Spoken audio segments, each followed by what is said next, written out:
वाराणसी में पर्यटकों को मिली हाइड्रोजन वाटर टैक्सी की सौगात। देश की पहली हाइड्रोजन वाटर टैक्सी का केंद्रीय मंत्री सर्बानंद सोनोवाल ने शुभारंभ किया। काशी में वायु और ध्वनि प्रदूषण फैलाए बिना गंगा की सैर, नमो घाट से पहली हाइड्रोजन वाटर टैक्सी की शुरुआत। काशी में नमो घाट से रविदास घाट के बीच चलेगी हाइड्रोजन वाटर टैक्सी। सुबह से लेकर शाम तक 1.5 से 2 घंटे तक अंतराल में मिलेगी सेवा।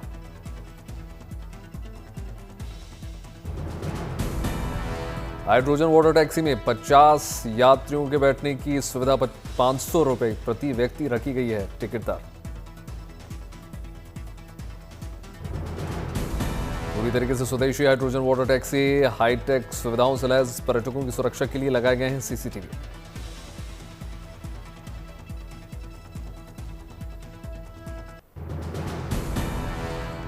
भारत ने हाइड्रोजन से चलने वाली अपनी पहली रेलगाड़ी निर्माण का भी कार्य पूरा कर लिया। जल्द पटरी पर दौड़ते हुए नजर आएगी भारत की पहली और दुनिया की सबसे पावरफुल हाइड्रोजन ट्रेन। भारतीय रेलवे ने स्वदेशी रूप से डिजाइन की है अपनी पहली हाइड्रोजन चलित ट्रेन।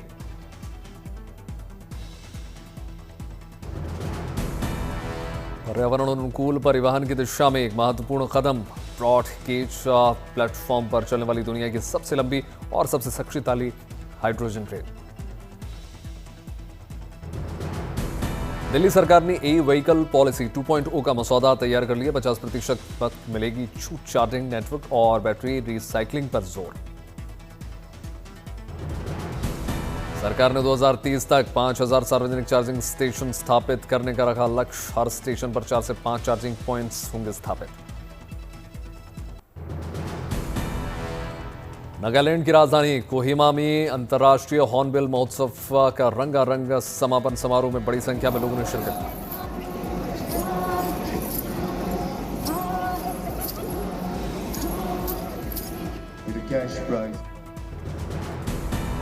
हॉर्नबिल महोत्सव दिखा नागालैंड की परंपरा और आधुनिक कला का अद्भुत संगम।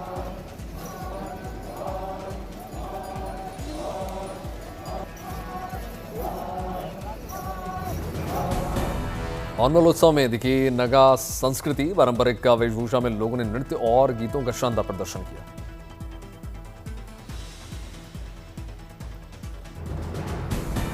त्रिपुरा के गोमती में नाट्य महोत्सव का आयोजन, मुख्यमंत्री माणिक साहा ने शिरकत की।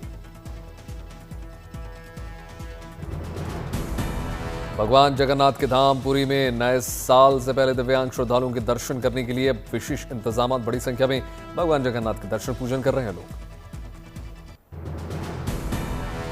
जयपुर में सांस्कृतिक कार्यक्रम का आयोजन, मुख्यमंत्री भजनलाल शर्मा ने हिस्सा लिया।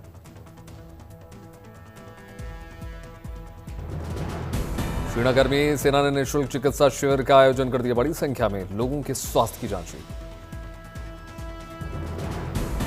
दिल्ली में Veer Savarkar international impact award में शामिल हुए एलजी मनोज सिन्हा, बेहतर कार्य करने वाले लोगों को सम्मानित किया। पूर्वी यूरोपीय क्षेत्रों से दुर्लभ प्रवासी पक्षी पहुंचे थुथुकुड़ी। कई इलाकों में पक्षियों से ये गुलजार हुए।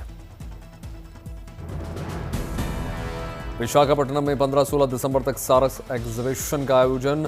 महिला सशक्तिकरण और स्वयं सहायता समूह के उत्पादों को बाजार तक पहुंचाने को बढ़ावा देना मकसद। दिल्ली में इटली के उप प्रधानमंत्री एंटोनियो तज्जानी का दिखानों का अंदाज। इटली दूतावास में अतिथियों को खुद भोजन परोसते हुए नजर आए। हाइड्रोजन कार लेकर संसद पहुंचे केंद्रीय मंत्री प्रहलाद जोशी। क्लीन एनर्जी के इस्तेमाल पर जोर, कहा पर्यावरण संरक्षण के लिए जरूरी है क्लीन एनर्जी। दिल्ली के अरुण जेटली स्टेडियम में बार बनाम बेंच के बीच क्रिकेट मैच का आयोजन हुआ। देश के मुख्य न्यायाधीश सूर्यकांत भी शामिल हुए। मुख्यमंत्री योगी आदित्यनाथ ने गोरखपुर में जनता दरबार में लोगों की फरियाद सुनी। अधिकारियों को लंबित मामलों को जल्द निपटारे के निर्देश दिए। झारखंड के चाईबासा में दिव्यांगों के लिए प्रेरणा बने गुलशन। पैरों से लिखकर तय किया शिक्षक बनने का सफर।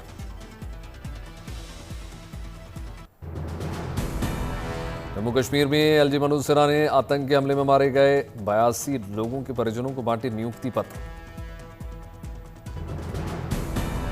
बस्तर ओलंपिक उद्घाटन समारोह के लिए बस्तर पहुंचे बॉक्सर मैरी कॉम, एथलीटों से मुलाकात की। मदुरई में रजनीकांत के फैन कार्तिक ने अनोखा अंदाज उन्होंने दिखाया। रजनीकांत का 75वां जन्मदिन पर घर में बनाया रजनी मंदिर, रीति रिवाजों के अनुसार पूजा अर्चना भी की। दिल्ली में अमेजॉन विकसित भारत कार्यक्रम का आयोजन हुआ। भारतीय क्रिकेटर स्मृति मंदाना और हरमनप्रीत कौर शामिल। मुंबई में सेवा टावर का शुभारंभ हुआ। केंद्रीय मंत्री पीयूष गोयल शामिल।